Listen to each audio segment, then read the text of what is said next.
अऊज़ु बिल्लाहि मिनश्शैतानिर्रजीम बिस्मिल्लाहिर्रहमानिर्रहीम नहमदुहु व नुसल्ली अला रसूलिहिल करीम अम्मा बअदु फ़क़द क़ालल्लाहु तबारक व तआला फ़िल क़ुरआनिहिल मजीद व क़ौलुहुल हक़ व हुवा अस्दक़ुस सादिक़ीन बिस्मिल्लाहिर्रहमानिर्रहीम या अय्युहल्लज़ीना आमनू इन तत्तक़ुल्लाहा यजअल लकुम फ़ुरक़ाना व युकफ़्फ़िर अन्कुम सय्यिआतिकुम व यग़फ़िर लकुम वल्लाहु ज़ुल फ़ज़्लिल अज़ीम। सदक़ल्लाहुल अलियुल अज़ीम। मोहतरम सामीईन व नाज़रीन इकराम, मुहर्रमुल हराम की आज दूसरी तारीख़ है। कल की मजलिस में चंद गुज़ारिशात इस आयत मजीदा के ज़िमन में बयान करने की सआदत हासिल की थी। अल्लाह रब्बुल इज़्ज़त इस आयत करीमा में इरशाद फरमा रहा है, या अय्युहल्लज़ीना आमनू इन तत्तक़ुल्लाह यजअल लकुम फ़ुरक़ाना। ए साहिबान ईमान, अगर तक़वाए इलाही इख्तियार करोगे तो यजअल लकुम फ़ुरक़ाना, कि अल्लाह तुम्हें फ़ुरक़ान करार देगा। कल की मजलिस में ये बयान किया था कि फ़ुरक़ान से मुराद अल्लाह उस इंसान को हक़ और बातिल के दरमियान फ़र्क करने की सलाहियत अता करता है। बयान हुआ कि तक़वा क्या है। तक़वा इंसान मुमिन अवामिर इलाही को अंजाम दे और नवाही को तर्क करे, कमा हक़हू अपने तमाम अज्ज़ा व शराइत के साथ, तो ये इंसान मुत्तक़ी कहलाता है। तक़वा कभी अमल में होता है तो कभी अक़ीदे में होता है। अगर इंसान मुत्तक़ी हो अक़ीदे के एतबार से, तो वो इंसान कुफ़्र और ईमान में फ़र्क करता है, हमेशा ईमान को मुक़द्दम करता है कुफ़्र पर। अगर इंसान मुत्तक़ी हो अमल में, तो उस वक्त ये इंसान कभी मासियत नहीं करता, मासियत को तर्क करता है और इताअत खुदाबंदी करता है। इसी तरह तक़वा की एक और किस्म है। तक़वा जिस तरह अमली होता है, इसी तरह तक़वा फ़िक्री होता है। अगर फ़िक्री एतबार से भी इंसान मुत्तक़ी हो तो वो हमेशा कमज़र्फ़ नहीं होता, तंग नज़र नहीं होता, तासुब से बरी होता है। वो इंसान जो मुत्तक़ी हो वो मुतअस्सिब नहीं होता। माशरे में लोग तासुब में इस कदर डूब चुके हैं, कभी वो ज़हरा सलामुल्लाह अलैहा की इस्मत व तहारत पर बातें करते हैं, तो कभी अली मुर्तज़ा की विलायत पर एतराज़ करते हैं। ये दर हकीकत मुत्तक़ी न होने की अलामत है, फ़िक्री एतबार से तक़वा न होने की अलामत है। दूसरी आयत में खुदावंद मुतआल इरशाद फरमा रहा है, वमन यत्तक़िल्लाह, जो भी तक़वाए इलाही इख्तियार करे, तक़वाए इलाही को अख़ज़ करे, यजअल लहू मख़रजा, अल्लाह उस मुत्तक़ी इंसान को मुश्किलात से निकलने का रास्ता बताता है। व यरज़ुक़ुहु मिन हैसु ला यहतसिब, और उस मुत्तकी इंसान को रिज़्क़ हलाल अता करता है जहाँ से उसको उम्मीद भी ना हो, वहाँ से इस इंसान के लिए रिज़्क़ फ़राहम करता है। इस दुनिया में इंसान मजबूर होता है मुश्किलात की वजह से। अगर खुदावंद मुतआल वादा कर रहा है, अगर तू तक़वाए इलाही इख्तियार करोगे तो मैं तुझे मुश्किलात से निकलने का रास्ता बता दूंगा। इसी तरह इंसान परेशान होता है रिज़्क़ हलाल की वजह से, इंसान के पास रिज़्क़ न होने की वजह से वो इंसान मुश्किलात में होता है, परेशान होता है।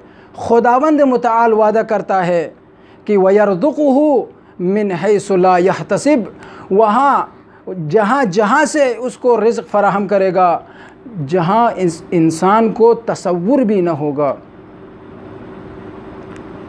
ये परेशानी भी मुत्तकी इंसान के लिए नहीं है। तो फिर ये इंसान क्यों अपने रब से दूर भागता है, अवामिर को अंजाम क्यों नहीं देता, नवाही की तरफ क्यों जाता है? वो हक़ और बातिल में फ़र्क न करने की वजह से। करबला में भी कल की मजलिस में मैंने अर्ज़ किया था कि वाक़या करबला हक़ और बातिल के दरमियान जंग थी, मगर उसमें भी ये इंसान मुतअद्दिद नज़रियात रखता है।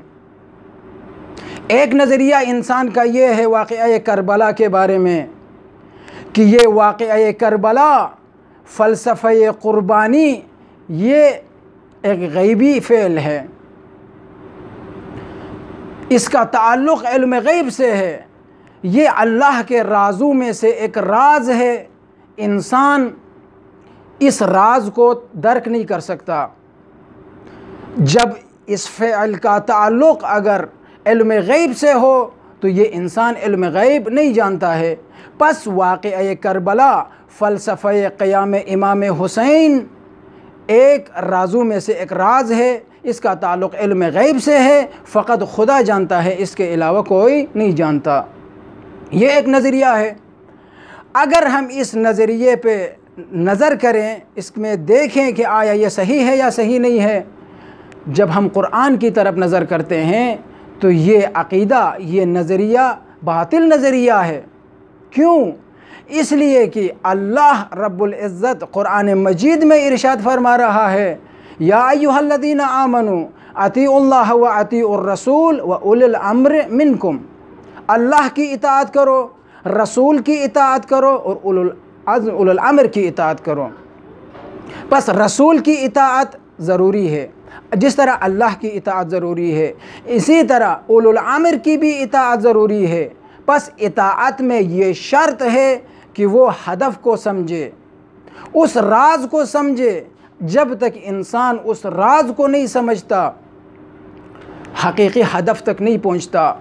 बस ज़रूरी है कि इताअत के लिए राज मालूम हो, जिसकी इताअत की जाती है वो क्यों क़ियाम किया, उसने क्यों क़ियाम किया, फ़लसफ़े क़ियाम मालूम हो, तब वो उस हदफ तक पहुंच सकता है। तो बस वाक़या करबला इल्म गैब से इसका ताल्लुक़ नहीं है, बल्कि इसका ताल्लुक़ एक बशरी है, आम इंसान भी, यानी आम इंसान से मुराद जो फ़हम रखता है, जो अक़ल सलीम का मालिक है, वो फ़लसफ़े क़ियाम इमाम हुसैन को समझ सकता है। दूसरा इसके ऊपर इश्काल, ये इस नज़रिए के ऊपर जो दूसरा इश्काल वारिद होता है वो ये है, अगर हम इस वाक़या करबला को राज समझें, इल्म गैब समझें, तो अइम्मा अलैहिमुस्सलाम में और आपके लिए नमूना है। नमूना के लिए भी ये शर्त है कि जब तक वो फ़ेल जो मासूम अंजाम देता है वो मैं भी करूं, तब माशरे में ये कहलाता है कि ये उसका पैरोकार है, ये उसकी सीरत पे चलता है। जब तक उसे मालूम न हो इसका राज क्या है, उस वक्त तक ये नमूना नहीं बन सकता है। इसी तरह अगर हम इसको इल्म गैब से इसका ताल्लुक़ समझें, फिर भी ख़ुद अबा अब्दुल्लाह अल हुसैन के ऊपर भी इश्काल वारिद हो सकता है। बस ज़रूरी है कि हमें ये मानना पड़े कि अबा अब्दुल्लाह अल हुसैन की जो सीरत है या उसका जो फ़लसफ़े क़ियाम है वो इल्म गैब नहीं है। दूसरा इश्काल इस वाक़े करबला पर वो ये है कि ये वाक़या करबला दो शहज़ादों की जंग थी। एक का ताल्लुक़ बनी हाशिम से है, दूसरे का ताल्लुक़ बनी उमैया से है। ये नज़रिया भी बातिल है। इसके ऊपर चंद दलीलें इस मुख्तसर से वक्त में चंद दलाइल पेश करूँगा। पहला दलील, कोई भी इंसान या हाकिम अगर किसी और से जंग करना चाहता है तो वो सबसे पहले अपनी फ़ौजी ताकत को देखता है। अगर कोई हुकूमत चाहता है, हुकूमत को हासिल करना चाहता है, तो वो हमेशा ये देखता है कि मैं जिसके साथ मुकाबले के लिए जा रहा हूँ उसके पास फ़ौजी क़ुव्वत कितनी है, आया मेरे पास जो क़ुव्वत है उससे ज़्यादा है या कम है, सबसे पहले यही सोचता है। मगर वाक़या करबला में देखिए कि इमाम हुसैन शब आशूर तक 72 कुर्बानियों को लेकर करबला पहुँचे, मगर मद्दे मुकाबिल जो यजीद की जो फ़ौज है वो हज़ारों में है। दूसरा काम जो हाकिम करता है, जो हुकूमत चाहता है, वो ये काम करता है, अपने अहल व अयाल को दूर कर देता है। क्यों? इसलिए कि जब ये फ़तह करेगा, जंग जीत जाएगा, तो उसके बाद अपने अहल व अयाल के साथ ऐश व आराम से ज़िंदगी गुजारे। मगर करबला में अबा अब्दुल्लाह अल हुसैन तन्हा नहीं है, मुखद्दरात इस्मत को लेके आए हैं। वो बहन ज़ैनब, एक रावी रिवायत करता है, कहता है कि मैं कई अरसे तक कोफे में इमाम के हमसाये में ज़िंदगी गुजारी, मगर मैंने कभी जनाब ज़ैनब सलामुल्लाह अलैहा को घर से बाहर निकलते हुए नहीं देखा। वो ज़ैनब जो कभी बाज़ार में या माशरे में किसी और ने नहीं देखा हो, मगर करबला में फ़लसफ़े क़याम इमाम हुसैन की तकमील के लिए ज़ैनब सलामुल्लाह अलैहा अपनी चादर को क़ुरबान करती है। अज़ादारों, आज 2 मुहर्रम है। 2 मुहर्रमुल हराम में अबा अब्दुल्लाह अल हुसैन करबला पहुँच चुके हैं। 8 ज़िलहज्जा को बैतुल्लाह को अबा अब्दुल्लाह अल हुसैन ने अलविदा किया, अपने कारवान को लेकर मक्के से निकले। रास्ते में चंद अफराद को अपने साथ ले लिया, जैसे ज़ुहैर इब्न कैन है, रास्ते में इमाम के साथ आए। जब अबा अब्दुल्लाह अल हुसैन करबला पहुंच गए, करबला पहुंचने के बाद रावी कहता है कि अपने अहल व अयाल को जमा किया। अपने अहल व अयाल को जमा करने के बाद एक नज़र अपने अहल व अयाल पर किया, करने के बाद अबा अब्दुल्लाह अल हुसैन रोने लगे। रो रो के अर्ज़ कर रहे हैं, इलाही या ए अल्लाह, आप गवाह रहना, अना इतरत मोहम्मद नबी का सल्लल्लाहु अलैहि व आलिहि, मैं वो हुसैन हूँ जो मोहम्मद मुस्तफ़ा का बेटा हूँ।